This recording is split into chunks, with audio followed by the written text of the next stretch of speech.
Hello and welcome to Adirondack Mountain Rescue's High Peak Safety Program Live. I'm Katie Rhodes, Wilderness Education Coordinator for AMR, Adirondack Mountain Rescue.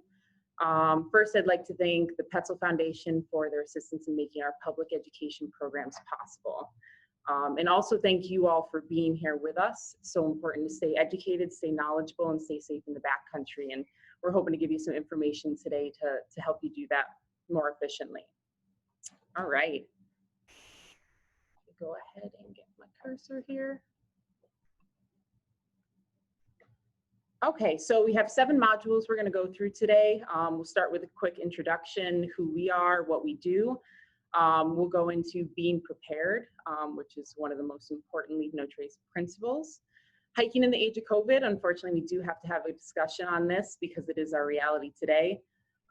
Technology and its place in the backcountry. It's one tool in our toolbox, but it's not the only one. General safety consideration and choosing your first hike. So you guys want to get out there, and if you're a beginner, that's something you're going to want to have a conversation about. And then last but not least, further education. So this is just going to be a very brief version of our full High Peaks Awareness program, just to get you guys started or to be a quick refresher for intermediate or more advanced hikers. And this will just be a kickoff, and there's always more education to be done. There's always someone that knows more than you do. So you can ask questions through the Q&A program. So we're gonna have some team members in the background.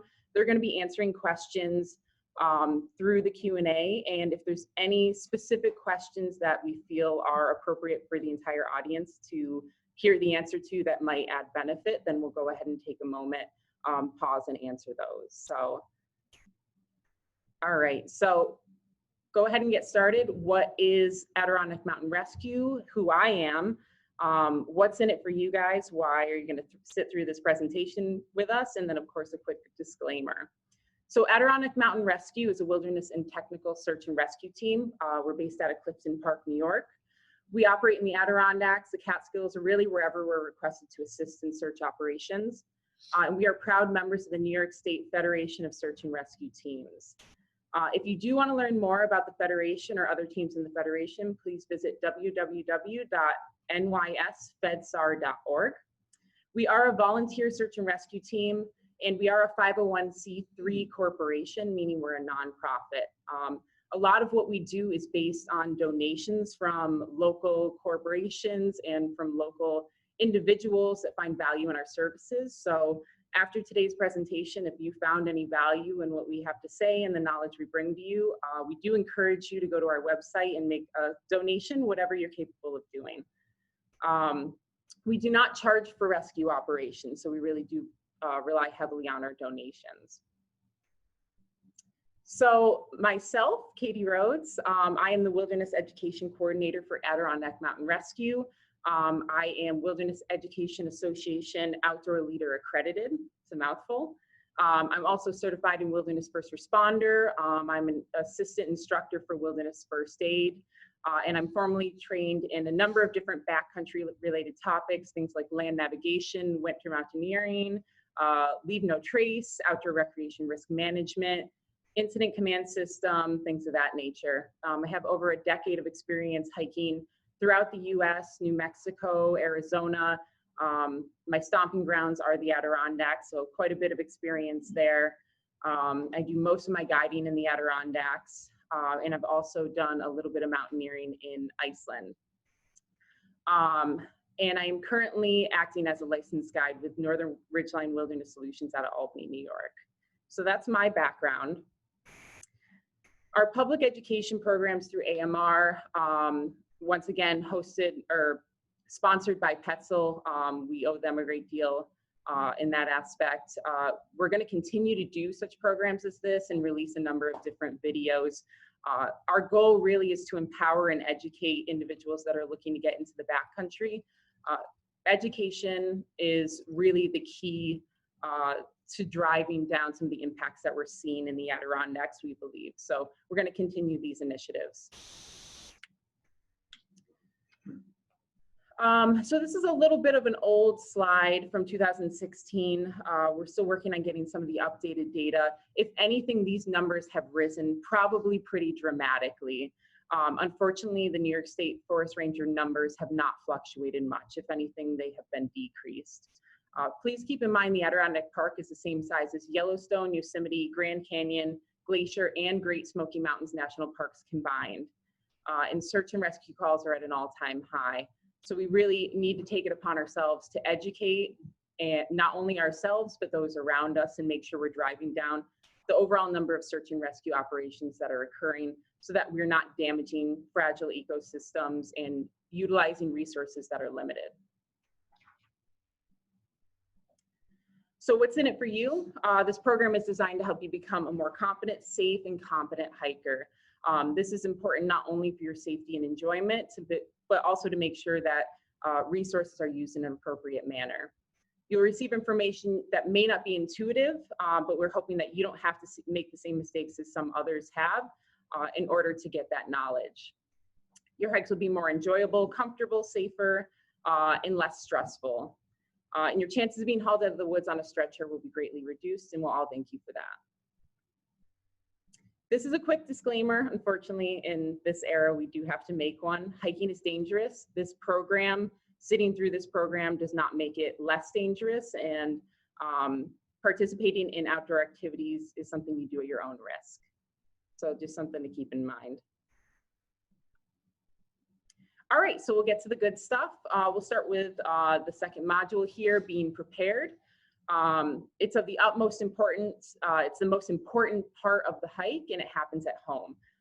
So we'll talk a little bit about leave no trace, plan ahead and prepare, how to find your weather forecasts in trail conditions, a little bit about maps, fitness and medicine, and what to bring on your hike. So starting from the top, leave no trace. If you're not familiar with leave no trace, or maybe you need a brush up, we strongly encourage you to go to lnt.org. They have a great online awareness course. It's free. All you need is Adobe Flash Player installed, and you can go through that program, and it'll give you a good baseline. We'll go through these really quickly right now. Number one, plan ahead and prepare. This is arguably the most important. Again, that not only ensures your safety and enjoyment, but it also minimizes the resource damage that can occur when it comes to rescues, but also when it comes to trying to make yourself more comfortable or in a survival situation. Travel and camp on durable surfaces. A lot of people like to say do the rock hop when you're on a summit.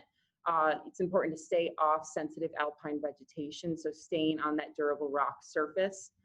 And committing to having muddy boots, so avoiding trail widening, going straight through that mud. It's the Adirondacks, you're going to get muddy. 3, dispose of waste properly. So burying human waste is the main issue we see here.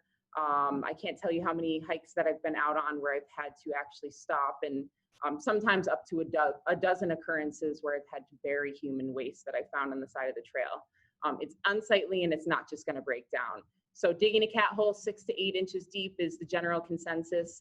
At least 150 feet, better yet 200 feet from trails, campsites, and water sources. And then of course, when it comes to garbage, pack it in, pack it out. 4, leave what you find. Take only pictures, leave only footprints. That one's pretty simple.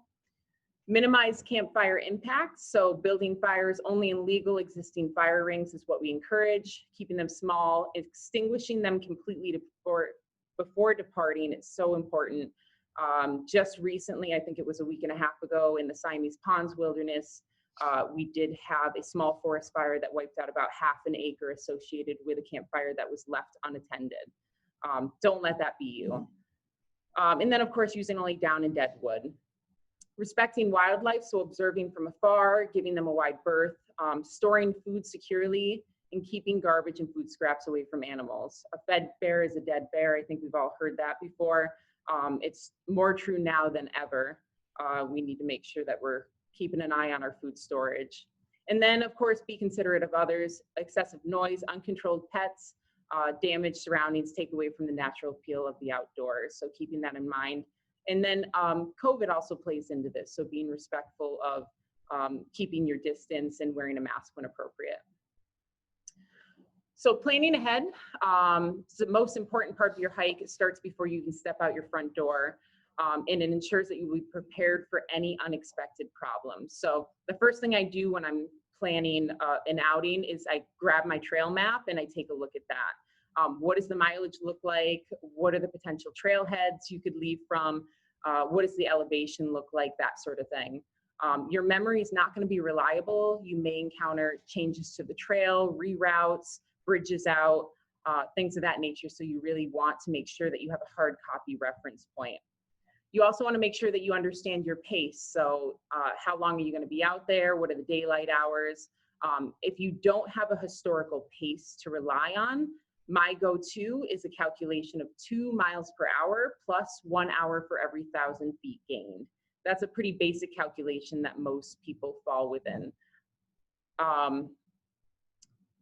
So we'll go ahead and we'll talk more about weather forecasts and trail conditions in a moment. Signing in and out of the trail register, we do need to be cognizant in the times of COVID that, you know, we want to be using hand sanitizer and aware that there's a lot of contact on the trail register.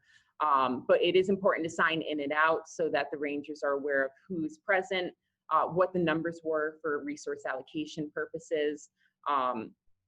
Contrary to popular belief, just because you sign into a trail register doesn't mean that a ranger is going to come looking for you if you don't sign out.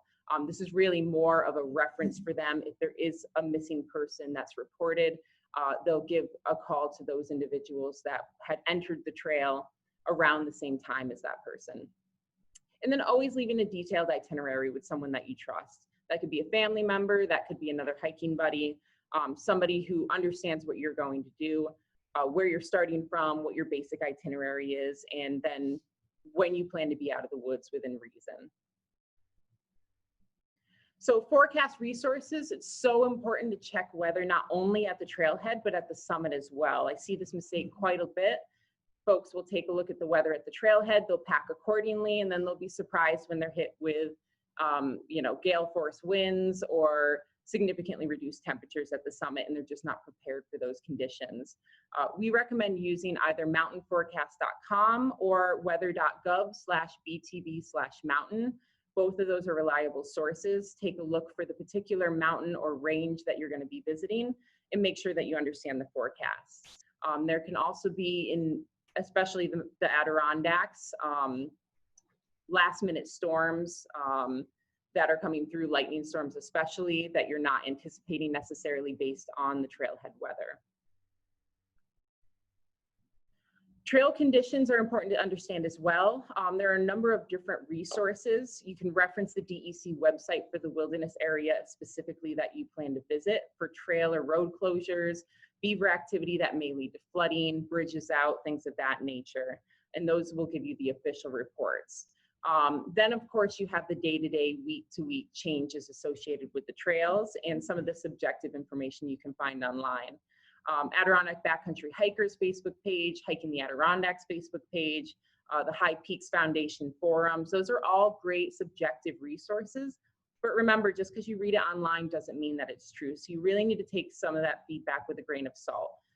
Put it in your back pocket, leave it for consideration, but don't have it be the do-all end-all if somebody tells you something is going to be a certain way, because it's potential that it may not end up being that way. Map sources. So of course we have our standard National Geographic or Adirondack Mountain Club map for the high peaks in particular. I'm a big fan of the Adirondack Mountain Club Trails of the Adirondack High Peaks map. That's my go-to. I've been using it for years. I do find that it's a little bit more granular than the National Geographic map, a little bit more detailed, and it's a little bit easier to calculate out some of my mileages. That also can be paired with a guidebook that's sold separately that can be helpful if you're very new to the area.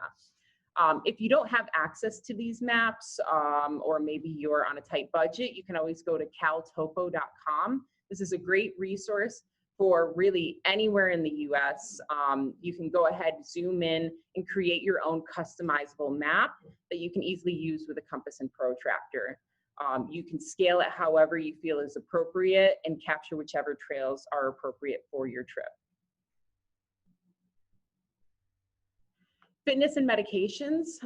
This is something that you see a lot in the search and rescue reports, is an individual maybe did not have the fitness to keep up with their group, and so they end up separating.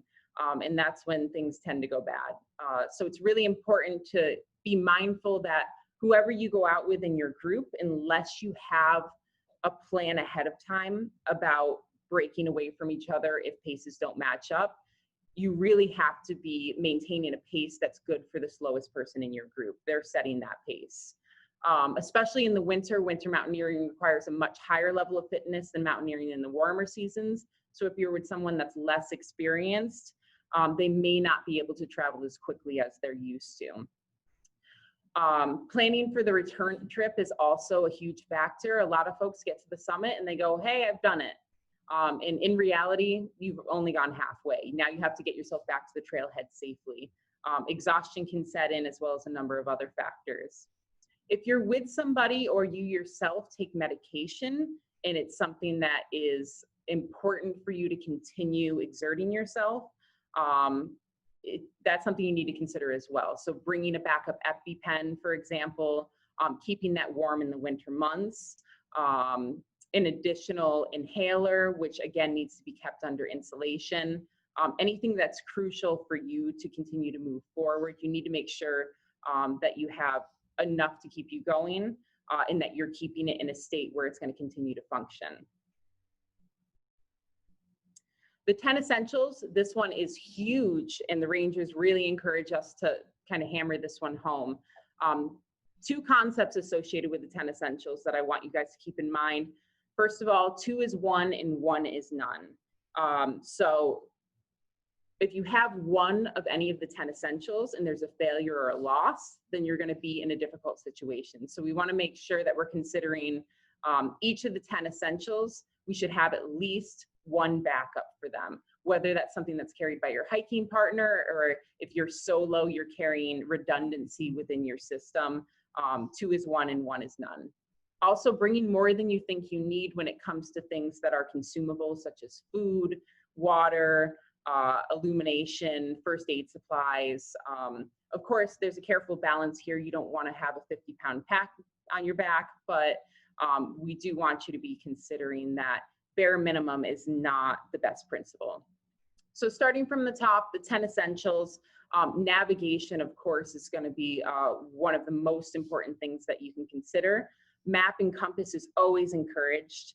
We'll talk more about those in a little bit, but making sure that you know how to use them, and having the appropriate map and compass with you. And then, of course, we want redundancy. Usually that's done in the form of a GPS. Phones are great for that these days. They have a lot of great, even free GPS applications. Personally, I like to use the Gaia app. There's Backcountry 3D.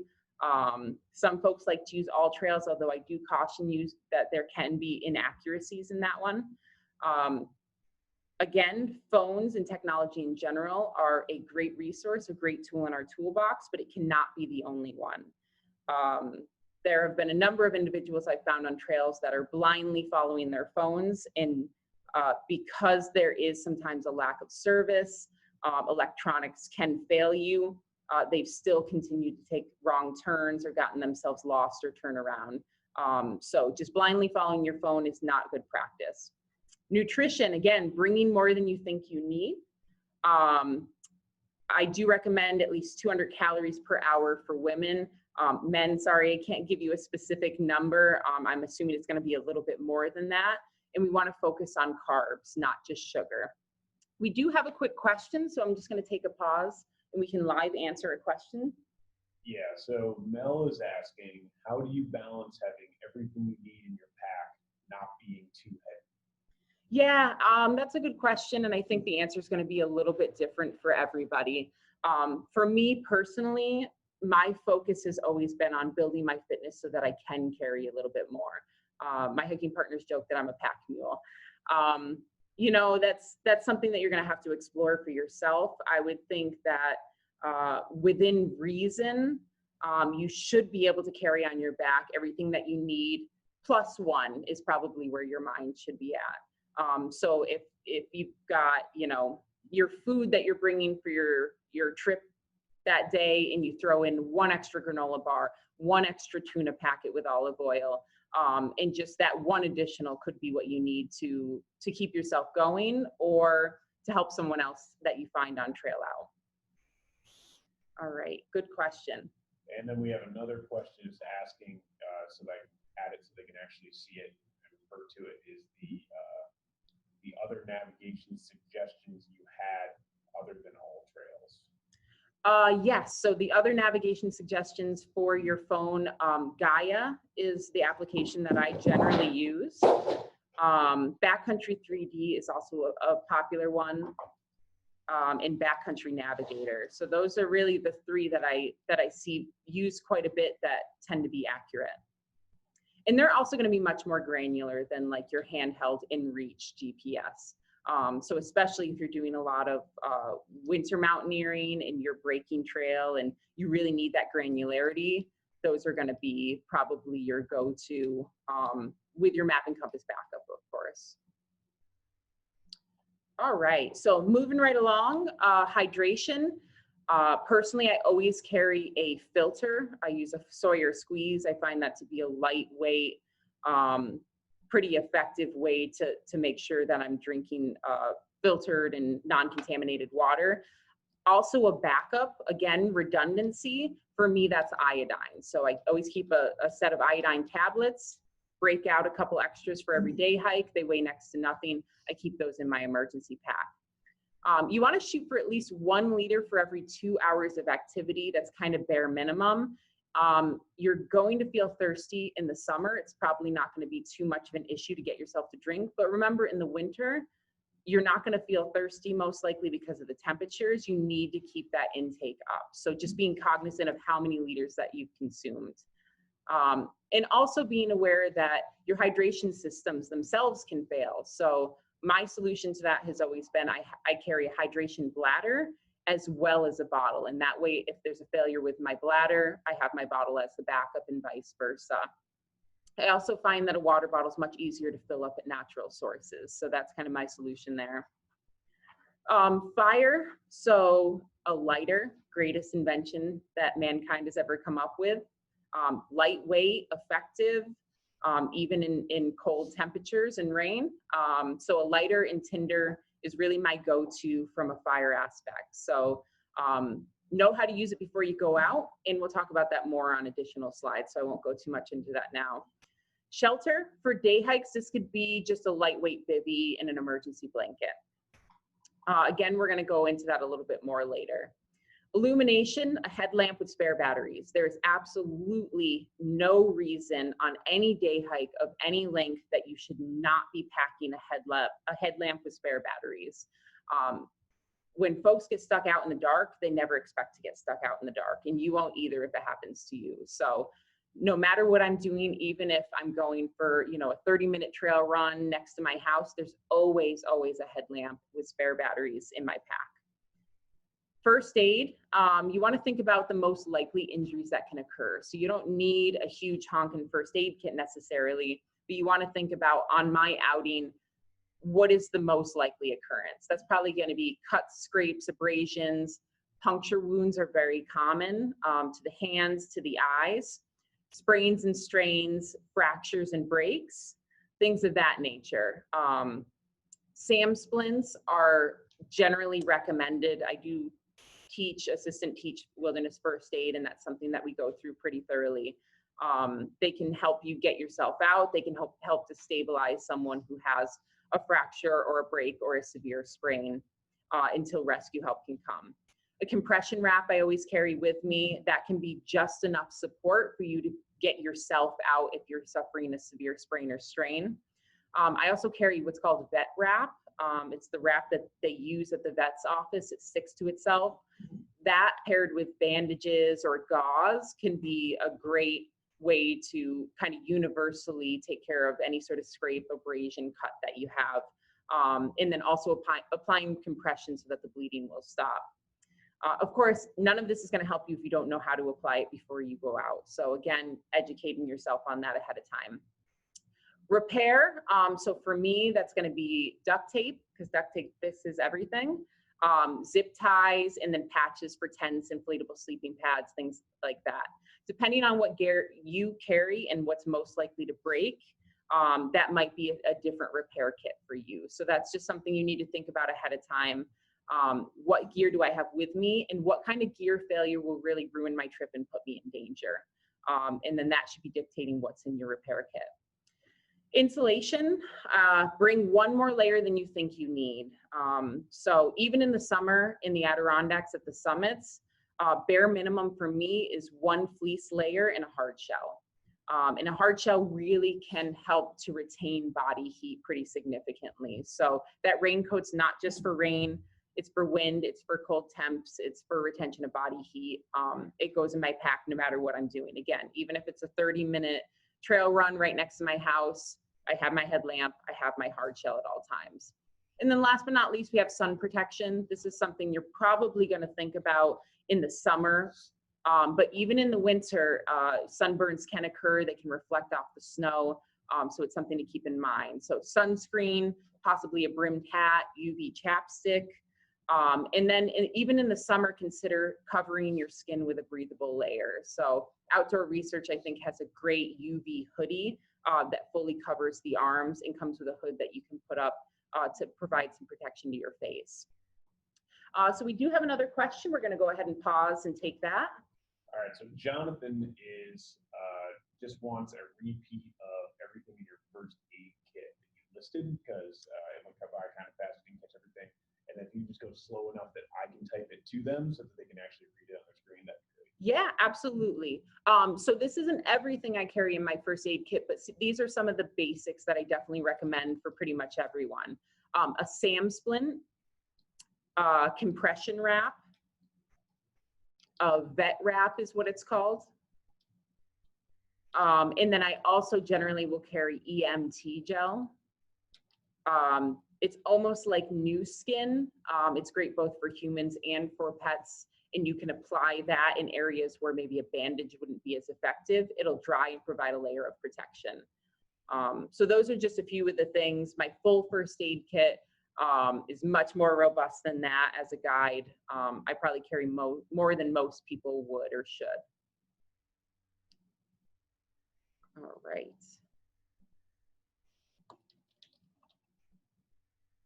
So moving right along, I did promise that we would come back to fire. So carrying supplies to build a fire is essential. If you get caught out unexpectedly in the wilderness, staying warm and staying dry are going to be the main factors that decide how comfortable and potentially how dangerous your day is going to be. We don't want you bringing firewood with you that can be moving invasive species, and it's also just not realistic. You want to think about tinder that's lightweight and reasonable to be carrying in your pack. For me, that's usually cotton balls with a small smear of Vaseline on them. Don't completely coat them, but just a smear of Vaseline on each one. I keep 4 or 5 in just a little Ziploc bag. Super lightweight. It just goes right in my emergency pack, and it comes with me each time. And that will burn for a pretty significant period of time, several minutes, to allow you to start a fire. Fires should always be built in existing fire pits or fireplaces if provided when possible. When you're in an emergency situation, you're going to do the best that you can. Using only dead and down wood for fires, of course. Cutting standing trees is prohibited. And then, once again, extinguishing all fires with water and stirring the ash until they are cold to the touch. So putting a fire out doesn't just mean, knocking around the ash and some of the last burning pieces and calling it a day. You really do want to make sure that it's cold to the touch so that we're not contributing to any forest fires. And of course, not building fires in areas marked with a no fires disc. At all times, only emergency fires are permitted above 4,000 feet in the Adirondacks and 3,500 feet in the Catskills. But once again, we're going to plan ahead and be prepared so that we don't need any emergency fires.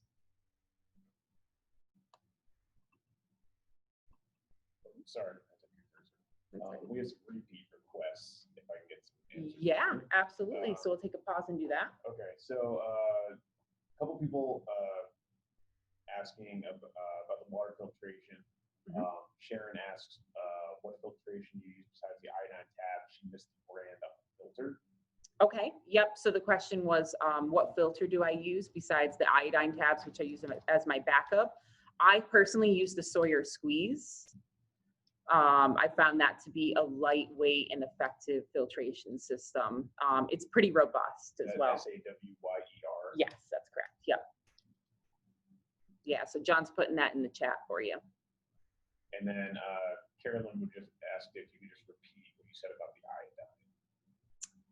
iodine. So I use, I'm not sure what specifically about the iodine you were wondering about, but I use it as my backup method of sterilization for water. And what I do is rather than bring the whole jar, I just pop a couple of tablets out, put it in a small Ziploc bag, and that goes into my emergency kit. And it weighs next to nothing in that form. So you don't have to be concerned about extra weight. I got a few more, a whole bunch coming in. Okay, yeah, no, we like questions. This is good. All right.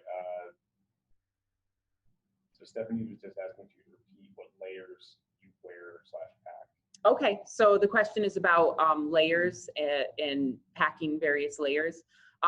In the summer, my baseline is I have a North Face Alpine, or I think it's Summit Series fleece that I wear. It's a hybrid fleece. And then I carry my hard shell. So even in the warmest summer months, that is my baseline. I'm always carrying that. In the winter, I'm going to combo that with a soft shell at minimum.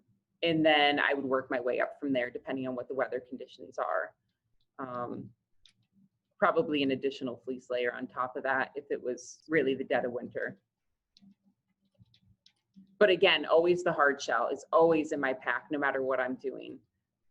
Because the retention of body heat versus the weight and packability of that, it's really a no-brainer. There's no reason you shouldn't throw that in your pack. And I got another one that I think you might want to answer later on in certain sections about two friends and this person are watching. They've been talking about backcountry skiing and snowboarding. They're wondering what areas, slides, locations are okay for that type of thing. And do you want me to defer that until the end? Yeah, I think that might be a long-winded answer. Okay. Yeah, we'll defer that one. And yeah, then you have a bunch of thank yous. Oh, you're so welcome. Yeah, absolutely. All right, so we don't want to keep you guys too long, so we'll keep moving along here. I'm going to steal my cursor back here. All right. Last thing on fire, practice before your life depends on it. Don't try to learn in the field in an emergency situation because the brain starts to shut down at that point. So making sure that you're practicing at home, whether that's with a YouTube video, you're taking a course on survival suites, whatever makes sense for you based on your skill level and comfort level, just practicing ahead of time. All right. I did mention before emergency bivvy, so shelter is one of the things we want to be considering. In the summer, this is a great option. So it's only a few ounces. You can get it from Seoul. It's relatively inexpensive. I think it's like $10 or less from, you know, any of the big outlets. Throw this in your pack, and that's just part of your standard emergency kit. Paired with a fire, this can be the difference between a extremely uncomfortable or dangerous night and getting through and getting yourself out in the morning. In the winter, I do question the effectiveness of a lightweight bivvy like this, realistically. And so what I choose to do is I carry what's called a bothy bag. It's B-O-T-H-Y. It's a little bit more robust of a shelter, but it's not a full tent. So a lot of people are intimidated away from winter hiking because they're thinking, oh, I have to carry all this extra gear. Carrying a full tent is fantastic if you have the fitness to do that and you have the space in your pack to do that, but a bothy bag is a great alternative. It's basically a large tarp that's specifically designed for multiple individuals to sit inside of it. It has windows, it has vents for long-term occupation.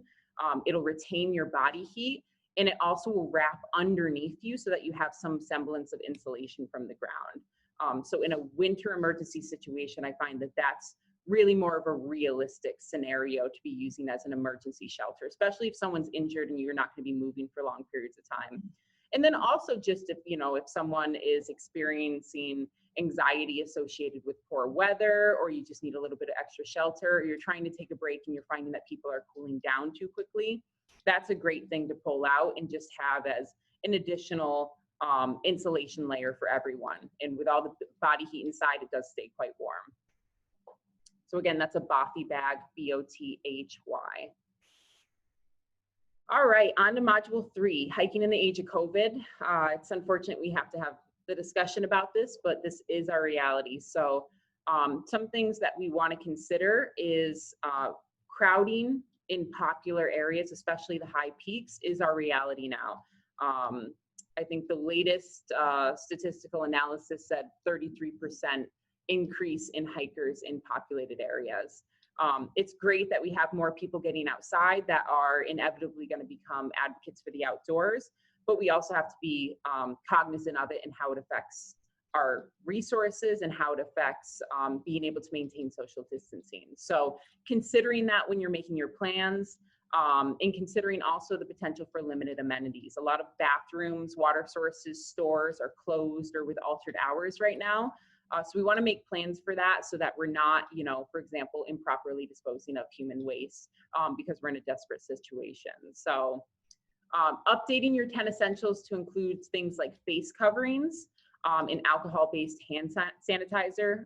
Sanitizer you're probably carrying with you anyway for, you know, those cat hole situations, but the face covering, we see a lot of people using buffs. There is data out there now from a new study that indicates buffs may not be the most appropriate face covering. So thinking about things like cotton masks, surgical masks, N95 masks, those are considered the most effective.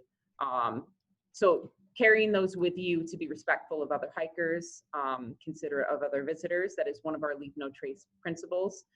And planning to don your mask when social distancing isn't possible, such as on busy summits, for example.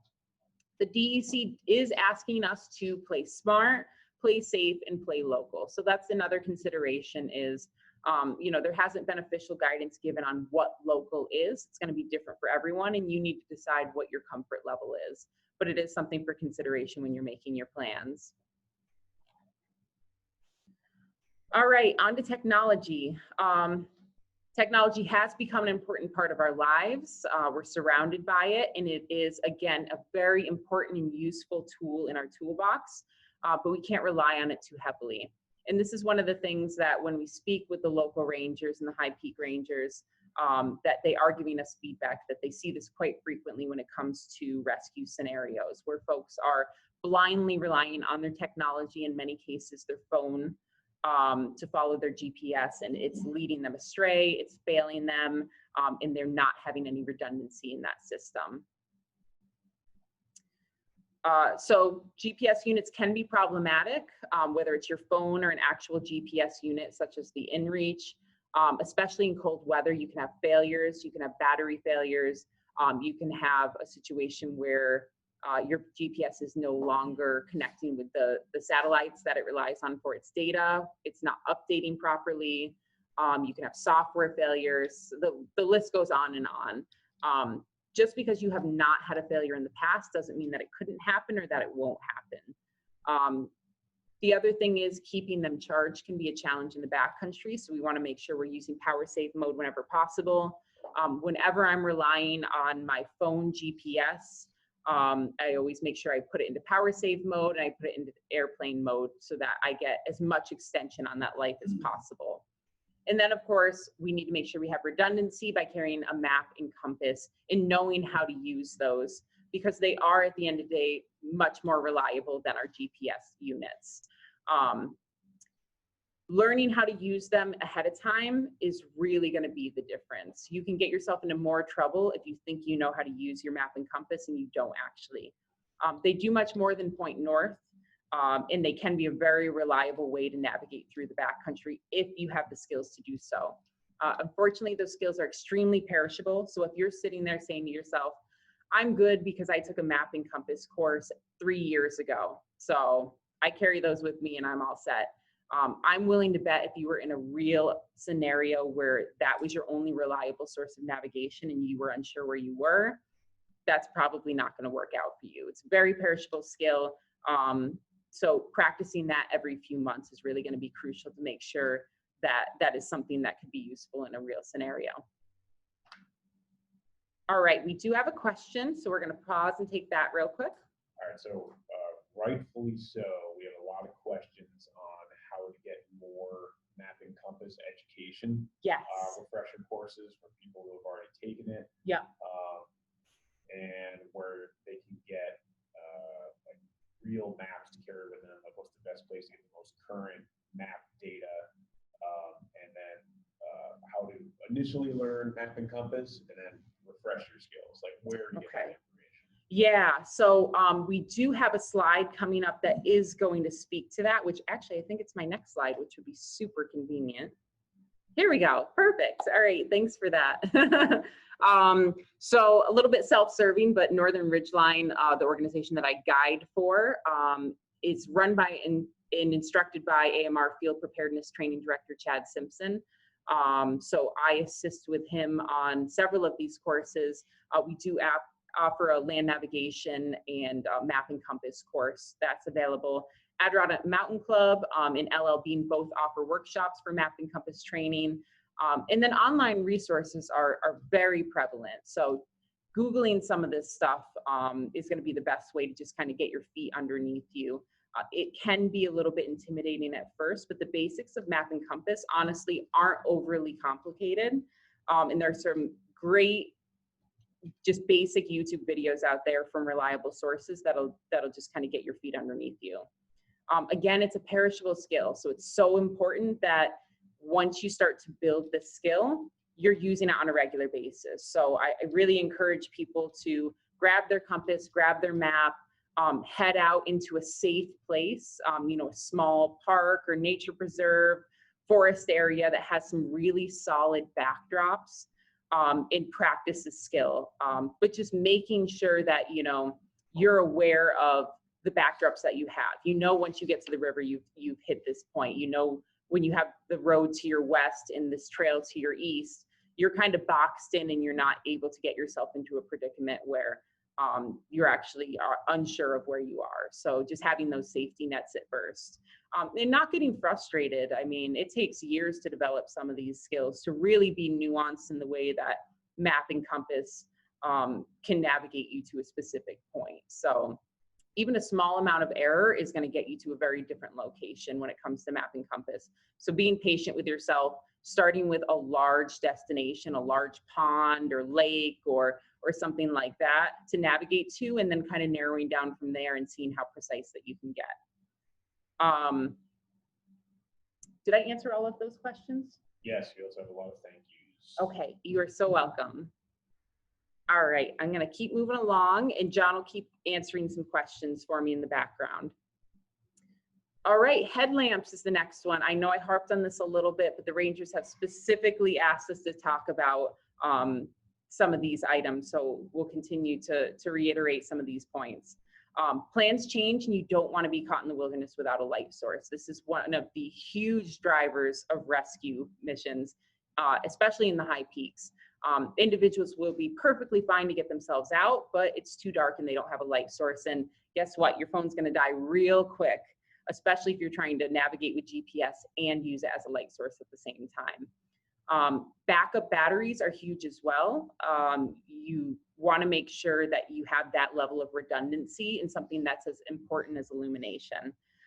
In the winter, it's really important to make sure that you're keeping your batteries warm. So those extra batteries should be kept in a place where they're either under insulation or near your body, so that they are not being cold for long periods of time and in losing their life.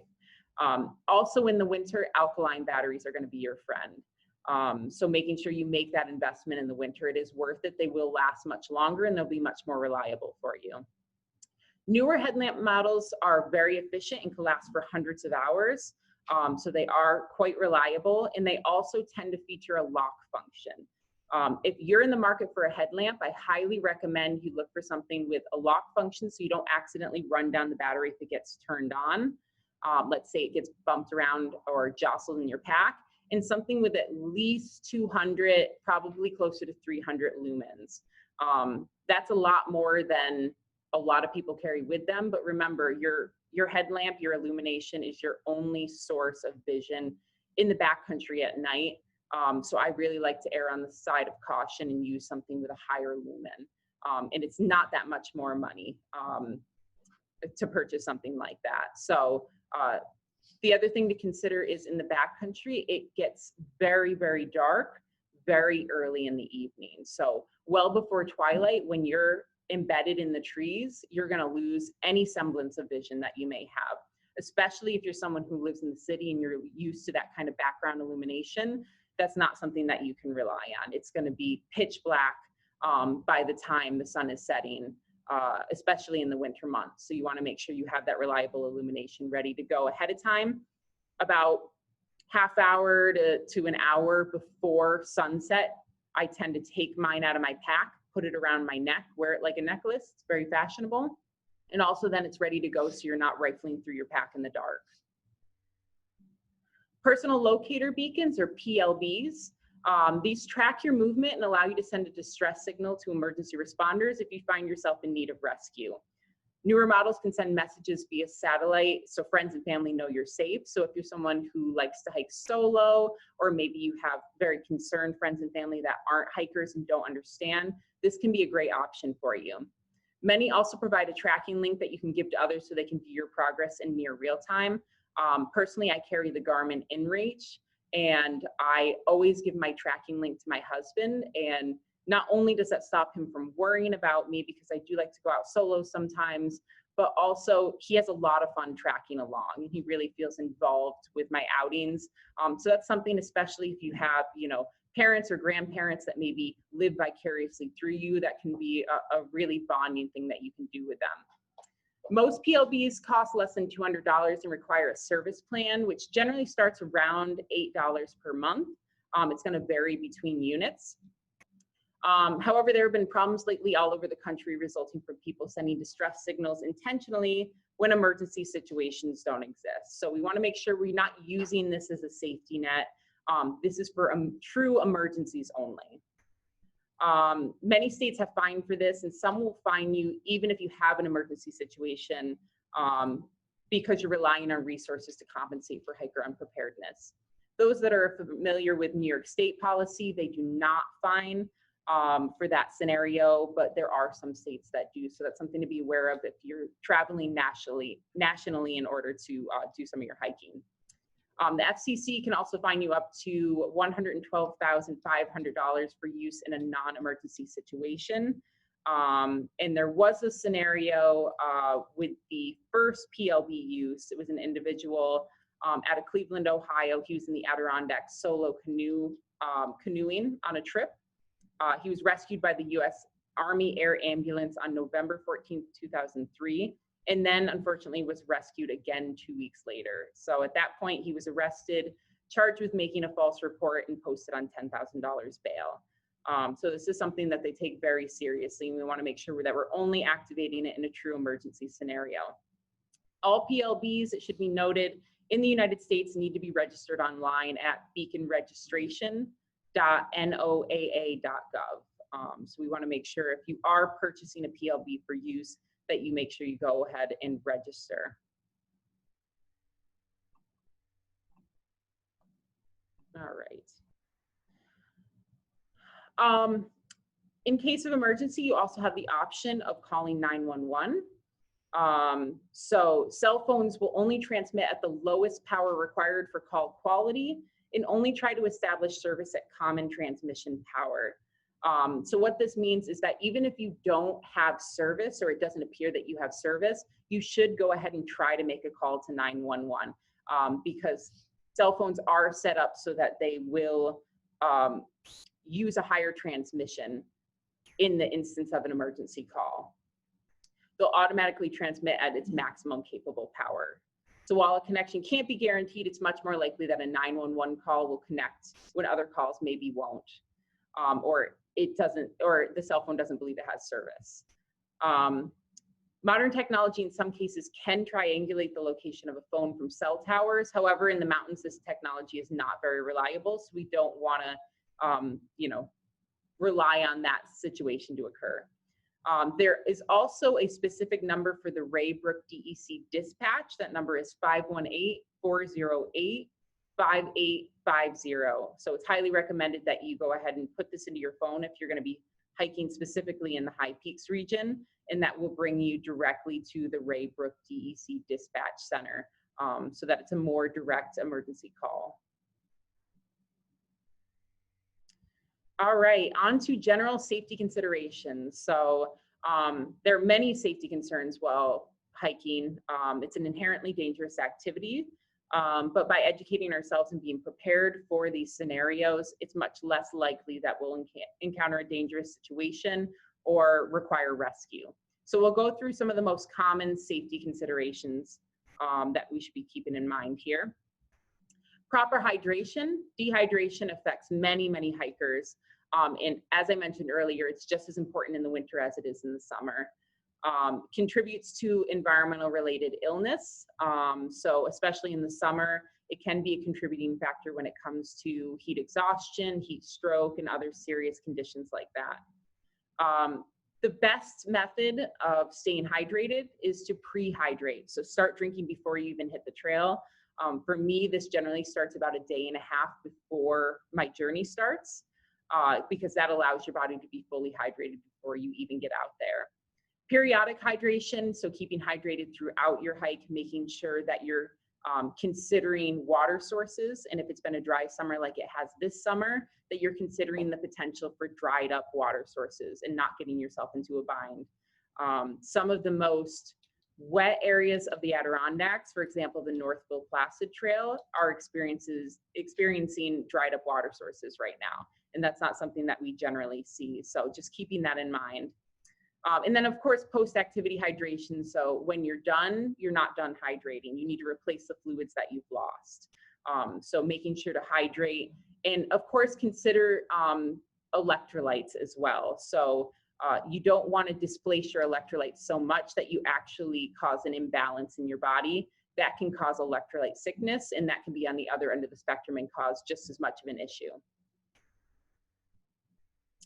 Drinking untreated water. This is appropriate if you're in an emergency situation and you're dehydrated. So Giardia is the main concern here. It's not something that's going to affect you in the field. Generally, Giardia has a 1 to 2 week onset. It's something that can be easily treated once you're back in civilization. So if your options are remain dehydrated or drink untreated water, even if it's something that's, from a beaver pond or something less desirable, go ahead and drink the water, and that's the current professional recommendation. Moose in the Adirondacks, so we're talking a little bit about wildlife here. There are about 400 moose in the Adirondacks. If you encounter a moose in the Adirondacks, try to remain undetected if it hasn't noticed you yet. Give it plenty of space and speak softly and slowly walk away. They're not aggressive by nature, but if you're perceived as a threat, they will defend themselves. They're about 1,500 pounds. You don't want to be, on the business end of those horns. So just avoiding that situation. Ticks and Lyme disease. Ticks are not particularly active in the High Peaks region as of yet. As we continue to see our winters get warmer and warmer, my guess is that we will start to see tick activity even in the High Peaks region. While ticks are not active in freezing temperatures, as soon as we have a day that's not at or below freezing temperatures, there is the potential for ticks to be active. So just because it's winter, don't think that you won't necessarily encounter ticks. They stay trapped under thick snowpack through most of the season, especially at high elevations, and they can become active. Lower elevations is really where we want to be more cognizant of them, especially on warmer days and in the spring and the fall. Ticks can be tested once they've been removed. There is some information at the link at the bottom of this slide regarding that testing and removal, but really prevention is key. So using effective tick prevention applications. So for me, that's generally permethrin for my clothes. and then Picardin for skin application. So it looks like we have a question, so we'll pause and take that question real quick. All right, so first of all, I'm going to speak a lot louder because I got a text message from someone on this saying they can't hear me very well, but can you also repeat the question also? Yes, so yes, I can. If they still can't hear me. Yeah. Just going back to the hydration, someone is looking for a recommendation on electrolyte packets. Yeah, so I use what's called Tailwind. And what I really like about Tailwind, they don't pay me out or anything, I promise. What I really like about Tailwind is it actually contains calories as well. So every packet contains about 200 calories. And sorry, I did promise to repeat the question. The question is regarding what electrolyte supplements do I recommend? So Tailwind is my go-to. It provides 200 calories per packet, and it also provides any of the electrolytes that you should need. I also know of folks that use Liquid IV is a popular one, and then the other one that I know of that's used pretty frequently is Scratch. And that one, some of those contain caffeine, which can be an extra boost for you, especially in the afternoon lull. So those are kind of the go-tos. There might be other good ones, but those are the ones I'm most familiar with. Okay. Black bears. So bear canisters are required in the eastern high peaks. The main concern with black bears, of course, is knowing how to prevent human-bear encounters. So really, at the end of the day, this is going to be focused on managing your food. If you don't have food available for the bear, they have no interest in you personally. I'm sure you're a very interesting person, but the bear doesn't care. They want your food. So making sure that you're properly storing food, that you're properly managing food when it's not in storage, and that if you encounter a bear, that you should not be throwing food at them. That is only going to create a negative experience for future campers and for the bear itself. Because remember, a fed bear is a dead bear. So if you encounter a bear, making yourself big, yelling, putting your arms in the air, if you have trekking poles, putting those in the air, really it's about intimidating the bear away so that they do not actually obtain your food and create additional bad habits. If there are multiple individuals in your group, you want to gather together and again, make yourself big and yell. And that's generally enough to intimidate away most black bears. Bear canisters, we want to make sure that we are using the recommended canister for the high peaks region. The clear canisters, I'm not sure what the brand name is, but the clear canisters that can be twisted, some of the bears in the high peaks have actually figured out how to open those canisters and they're no longer effective. So making sure that you're using an approved bear canister. If you're not sure if your canister is approved or not, you can go to the DEC website, you can go to the High Peaks Wilderness page, and it'll have information regarding which canisters are appropriate and which are not. So summit fever, this is another item that we talk about a lot when we talk about rescues. Individuals will sometimes get it into their head that they're going to reach the summit at all costs because they want to check that box or bag that peak. At the end of the day, there is never any shame in calling it a day in turning around and just leaving that mountain for another situation. The mountains aren't going anywhere. So if conditions become dangerous, unpleasant, you find yourself more fatigued than you thought you would be, go ahead and call it a day and turn around before you get yourself into a dangerous situation. Remember, once you're at the summit, you're only at the halfway point, and more injuries tend to happen on the way down than on the way up. So you're more likely, if you're fatigued, to encounter a situation where an injury could happen. So it looks like we do have another question, so let's go ahead and take that. Okay, so that's cool, perfect. Okay. We have a question from Carolyn, and don't forget to repeat the question. Mm-hmm. How do you feel about bear bells? How do I feel about bear bells? Well, some people call them dinner bells for the bears. Personally, I don't wear bear bells. I don't think it's a bad idea necessarily. The idea with bear bells is that you have a continuous noise, so it's jingling off your pack or off your waist as you're walking to let the bears know that you're present, that you're a human, and that, you know, they should move away from you. Again, personally, it's not something that I choose to wear. I've never really had an issue with a bear. I find that proper food management and proper response to encounters right off the bat seems to be sufficient for any situation where I've encountered a bear. Some bears, there are claims, have begun to associate bells with food because they have encountered hikers who maybe are not prepared and who ultimately end up giving them food. Whether that's factual or not, it's anecdotal as far as I know, but it is something for consideration. So that was a very unclear answer, but I guess you have to make your own decision on that. Another question? And then a related question, how do you feel about bear spray? How do I feel about bear spray? Again, it's something that you have to make a personal determination on. I personally do not carry, I have never used bear spray, have never had a situation where I wished I had bear spray. And once again, I'll go right back to proper food management, proper food storage. That's something that I've always been really diligent about and I've never had an issue. Doesn't mean I couldn't have an issue in the future, but to date, it's not something that I've carried with me. Yep, yeah, so team member John has a comment he'd like to make on this one, so I'm gonna go ahead and let him give some feedback.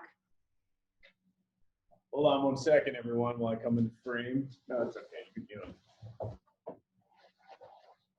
I'd just like to add that this is specific to the Adirondacks, this information with bear bells and bear spray.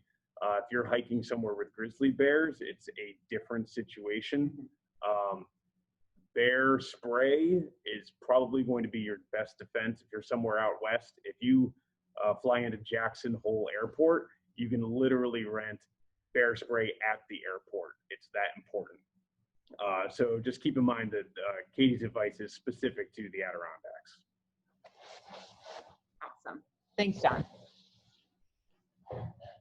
Yeah, that's important to keep in mind is, you know, we're specifically speaking about the high peaks, the Adirondack area, and not everything is transferable. So, all right. Did we answer all our questions?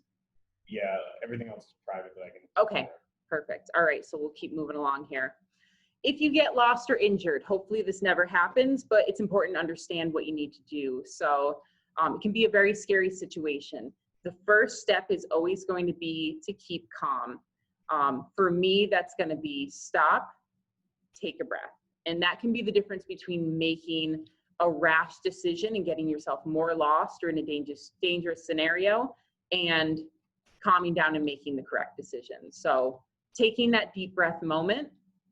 And then ultimately, the best advice we can give is stay where you are. One way to make sure that your rescue is delayed is to continue to move because there's going to be a point last seen or point last known. And that's what rescuers are going to use in order to establish the search perimeter. And if you're moving away from that, all you're doing is creating a greater search perimeter and reducing the probability that you're going to be found. So unless you have a very solid plan and the skill set to get yourself out, you want to stay where you are. Staying dry and warm are also extremely important. So we mentioned earlier the emergency bivvy, the bothy bag. If you have a tent with you, that's a great situation. Building a fire, preferably in a manner that's not damaging and within regulation. The smoky campfire can also be seen by an aircraft and it may be helpful in locating you. If the weather is bad and you don't have a proper shelter, you can make one out of dead branches and leaves. Making sure that you're not building yourself a palace, you're building something that's just big enough for your party to lie comfortably inside. That'll also help retain your body heat and just help you to make a more stable structure. If you feel you have the skill set and it's necessary to find your way out, that it is possible to follow streams downhill because they will often lead you to civilization. Again, that's a personal call. That's not necessarily our recommendation, but that's one option for you, and you have to weigh your situation in particular. If someone in your party has been injured, one person should optimally stay with the injured person while the other person goes for help. That's why generally the recommendation is for 3 individuals in a party. 3 to 5 is really the optimal party size for that reason. When it comes to children, I encourage parents to look into what's called Hug a Tree. It's a program that was developed specifically for children, recognizing that their brains are working a little bit differently than adults. They tend to think of searchers as individuals that will get them in trouble. Maybe there's a stranger danger aspect. We want to teach them that searchers are friends, that they're not in trouble, that their parents and the searchers just want to see them out safely, and that ultimately what they should be doing is staying in place, AKA hugging a tree. So turning to the safety of the tree, the canopy will block from some weather scenarios, and hugging the tree will give them comfort and ultimately get them to just stay where they are, so that once again, they're not creating a larger search perimeter. All right, so we're getting to the end here. We're on module 6. We want to talk for a minute about choosing your first hike in the high peaks specifically. This question comes up so much on some of the Adirondack forums. Our recommendation for first-time hikers in the high peaks are going to be some of these, what we consider a little bit easier high peaks, more accessible high peaks. So, of course, Cascade and Porter, most everyone has heard of them. Something to keep in mind with Cascade and Porter, they're generally done together on the same day because of their proximity to each other. They're very popular peaks, and parking can be an issue, especially in 2020, and especially on weekends and holiday weekends. It's not permitted to park along Route 73, so if you show up for this hike and all the parking spaces are taken, please don't try to line yourself up on the side of the road. That can create a very dangerous safety hazard. You'll probably be ticketed, and you may be towed when you come down from your hike, and that's going to leave you in a precarious situation.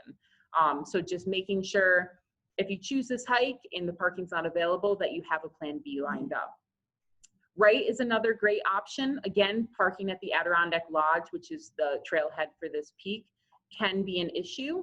So you want to consider, is it a high usage time, and trying to come at a time where it's maybe less high usage. It's known for being very windy on top of Wright, so another consideration is making sure you have your hard shell, and even in the dead of summer, having some sort of ear covering. So I'll usually, just grab a buff or something to put around my ears when I'm up on Wright, just because it's so particularly windy. And then Giant is another great option. It's very short, but it's very steep. So we want to make sure that you're anticipating additional hike time to accommodate the steep nature of this hike. A lot of people take a look at the mileage and they think, oh, I can crank this out in a few hours, and it ends up taking them most of the day. The other thing about Giant that you need to be aware of is it's very dry and exposed with a lot of stone outcrops. So water can be an issue, especially on clear sunny days. You're going to get dehydrated and use up more water more quickly than you may anticipate, and there's nowhere to fill up top. So you want to make sure that you're cognizant of the water sources at Roaring Brook or at the wash bowl, and that you're bringing enough water up with you, more than you think you need. Parking at Roaring Brook fills up fast. If you find that that's the case when you go to do this hike, I do encourage you to head on over to the next closest parking area for Giant, which is the Ridge Trail parking. It's just a few miles south. I think it's about 2.5 miles south. The approach is just about the same distance, and it's a very pretty approach. For whatever reason, it tends to not fill up as quickly. So just kind of distributing those parking issues a little bit more between the two trailheads, so that we're not causing any sort of a safety hazard there.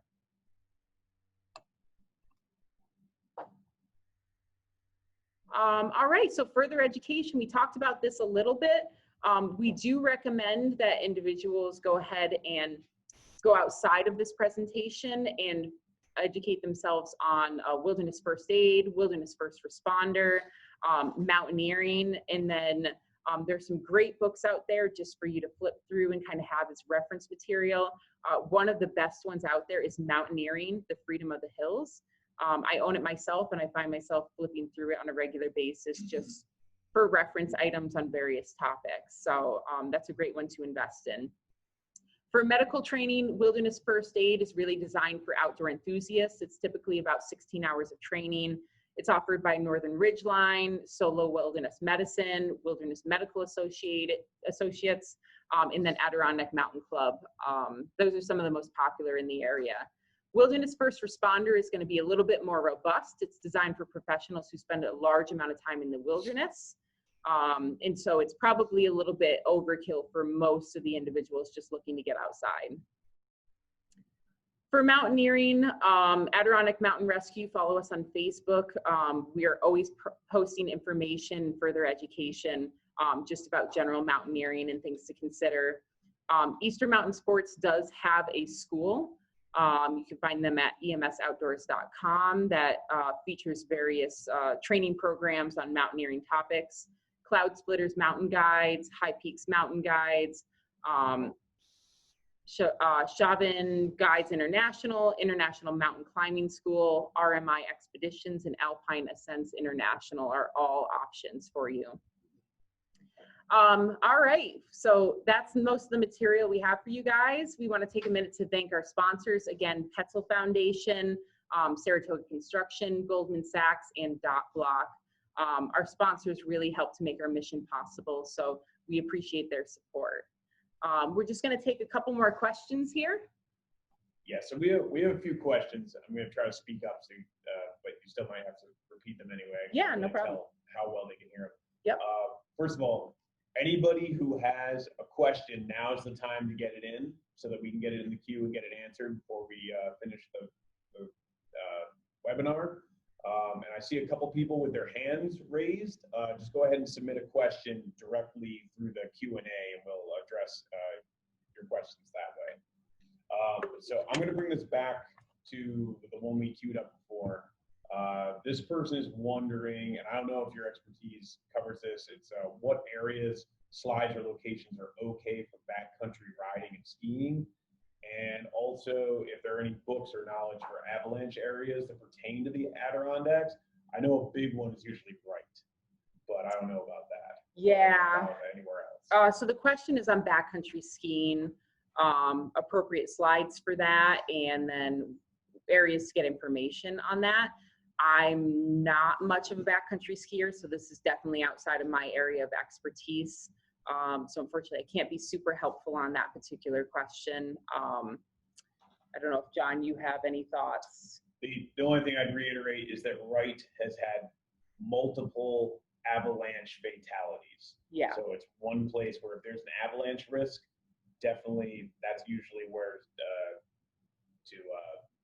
see the real avalanche risk and just to steer clear of it. Don't try to be careful with the terrain, just avoid it.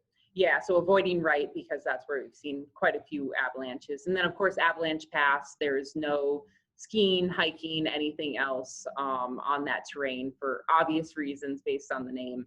There have been fatalities there in the past. So sorry, I couldn't provide more information on that.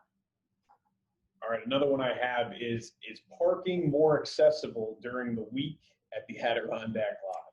Okay, parking at the Adirondack Lodge during the week, I would be willing to bet yes. Yeah, especially early in the week, Monday, Tuesday, Wednesday. From my experience, has been a little bit more accessible at the lodge, although 2020 is kind of a weird year. We're seeing things we've never seen in the past. So even on weekdays, we will see the lodge fill up in some cases. But yeah, Monday through Wednesday, I would say if you're avoiding high use areas, that's when you want to go to those spaces. And you know, early morning is always best. Okay, so the next one is, what's the difference between hard and soft shells? Okay, so the difference between hard and soft shell, I wish I had examples for you guys here. A soft shell is going to be somewhat breathable. It's going to be made from more of a cloth-like material, whereas a hard shell is going to generally not have little to no breathability. There is some minor breathability if it's a Gore-Tex layer, and it's really going to be designed for absolute wind resistance and water resistance. So it's going to be, you know, your waterproof rain layer or snow layer, as opposed to your soft shell, which is going to provide some resistance to the elements. However, it will soak through. It will permit some wind to get through. It's not a hard shell layer. It's not that robust of a layer. It's really higher in insulation as well than a hard shell would be. Just to clear out a bunch of these questions, can you just let everyone know this is being recorded and will be shared? Yes, so this is being recorded. It is going to be shared. So you guys are welcome to play back through it as necessary. So if that answers a lot of your questions, hopefully. Sorry, give me just 1 second. I got a lot of these I'm sorting through. Yep. This is a great one. What do you do if there are only 2 people in your hiking group and one gets hurt? Do you stay with the injured or go find help? If there are only 2 people in your hiking group and one gets hurt, unfortunately, there's not a black and white answer on this one. It's really going to be a judgment call. It's going to be dependent on the nature of the injury, your skill level, your comfort level, making your way out and going for help. So it's going to be totally situationally dependent. I would say if it's a situation where going for help could be the difference between life and death, then that's probably the decision that you're going to make. And the other thing you want to consider is, are you putting yourself in danger by going for help?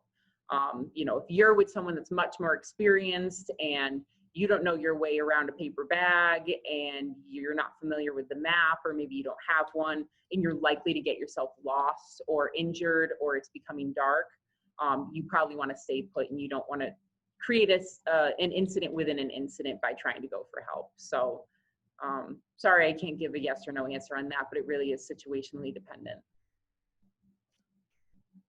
Okay, for someone who's experienced hiking in the Catskills, including lots of winter hiking, what would be important to know that's different hiking in the Adirondacks? Okay, so for someone who's experienced hiking in the Catskills, particularly in the winter, what is different about the Adirondacks that they should know? I would say anticipated snowpack is one factor that you want to think about in the winter. In the Adirondacks, you're going to get a higher snowpack. You're going to get it earlier in the year.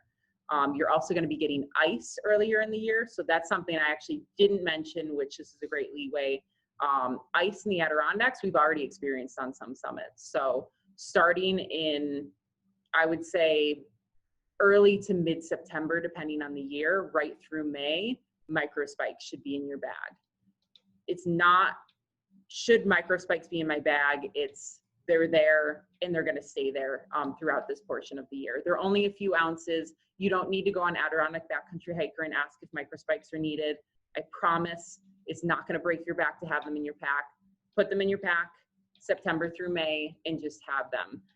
And that's, I'm guessing, a lot different than the Catskills. I don't hike in the Catskills nearly as much, but I don't believe generally the Catskills get ice before October.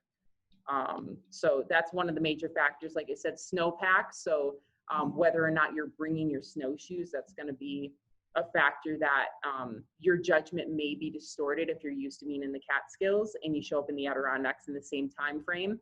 When in doubt, bring your snowshoes. Again, the modern snowshoes, they're not so heavy that they're going to break your back. Go ahead and strap them on and make sure that you have them with you if there's any chance that you're going to encounter anything over the, it previously was 8 inches. I think they've increased it to what, 12 inches now? I don't recall. Okay. Previously it was 8 inches, and I find, you're going to be post-holing in anything more than that. So regardless of the regulation, 8 inches is really a good idea to have those snowshoes. I would say also the prevalence of pop-up storms is the other thing you want to consider. That's mostly going to be a summer consideration, although it can, apply throughout the year. But, in July particularly, those pop-up storms, because of the height of the Adirondacks and just the nature of the geology, they tend to creep up on you pretty quickly. That's not something that, from my understanding, is experienced as frequently or as violently in the Catskills. All right, the next one is asking for a hard shell recommendation, and I probably think it would be appropriate to bring up how expensive they can be. Yeah, so the question is about a hard shell recommendation. You can spend upwards of $500, $600, $700 on a hard shell if you're so inclined, for some of the more popular brands.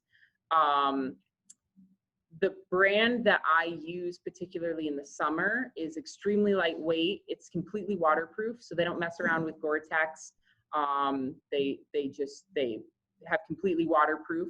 I find Gore-Tex, although it's claimed to be breathable, it just doesn't breathe enough for me to wear it and rely on that scenario. So I'm trying to think of what the brand name is for the ones that I have. Lighthearted Gear, that's it. It's made by a very small company. And so it's nice to support small and support somebody that's not a big corporation. She does her nylon sill, I believe, for $99, and her poly sill for $110, I think is what it is. And it comes in a variety of colors. Like I said, it's completely waterproof. I've worn mine through the worst storms you can imagine. I just wore it on my latest trip, and I got slammed by a very severe storm. Winds were whipping, heavy rain coming down, and my shirt was dry when I was done after hiking in that for several hours. So it's very reliable. And at that price point, like I said, you can pay, several $100s, upwards of $600, $700 for a good high-end hard shell. In my opinion, it's worth the investment, and that's my go-to. And it's considered ultralight. I don't know what the ounces are off the top of my head, but it is quite light. Okay. Another question: wool or synthetic fibers? I think it's meaning to ask your preference. So the question is wool versus synthetic fibers. The individual didn't indicate what specific piece of gear they're asking about, but so we'll talk kind of in general. Both are great choices. Wool is going to be a little bit more odor containing, I guess I'll say. For me personally, I'm thrifty. That's the adjective I'm going to use, thrifty. So I don't pay for wool. And I find that synthetic does the job just fine for me. If I was rolling in dough, I'd certainly invest in some wool. It's a great option, but just because of the price point, it's just, it's not something that I use personally in my gear kit. But I know a lot of people that do use it, and they're extremely happy with it. What I found is a material for base layers that's a great alternative and a little bit more natural than the synthetics, because that's something I am concerned about, is bamboo fiber. So that's something you might want to look into if price point's a concern for you as well, but you're not looking to go down the synthetic road. Is the bamboo fiber base layers is what I found. I haven't been able to find it in other heavier weight pieces of gear, but for the base layers, it's pretty prevalent. All right. The last one's a softball question. All right, last question. And you may not want to give the answer based on how social media affects these places, but what is Katie's favorite high peak and why? Okay, what is my favorite high peak and why? That is a tough question. There's so many good ones. I think that it's a tie between Haystack and Grace, or E-Sticks as it used to be called. So for Haystack, for me, having Little Haystack and being up on top of that and being able to look across at Haystack and just kind of see where you're going and see the approach and just the beauty up there. That's one of my favorites for sure. That's one of my go-tos if I just need to get out and just get to a beautiful place. I've also experienced some really cool weather formations up there. I've actually sat on Haystack and watched clouds form around me. I'm not sure if it's unique to that peak or if it's just something I anecdotally have experienced there. But I've had some really cool observations of weather formation in the Adirondacks from that peak. And then Grace for me, partially because of the namesake, obviously that's, a reference back to Grace. And I think that's just a beautiful sentiment for her, being the first woman that's ever hiked the 46 high peaks. But also the views from there.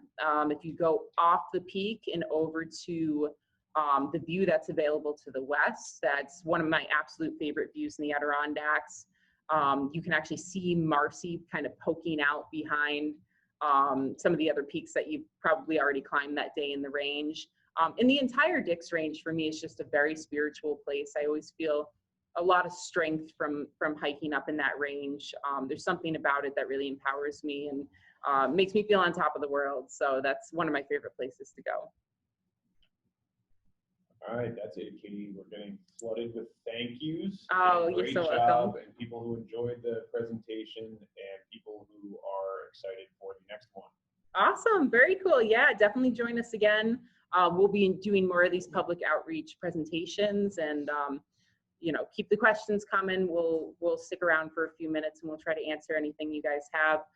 And once again, this is being recorded and it will be posted for your reference, probably on YouTube with a reference on our Facebook page, I think is the plan. So stay tuned. By the end of the week, we'll get that posted, I'm told. My people said. All right. Thank you guys so much for joining us, and we'll see you again soon.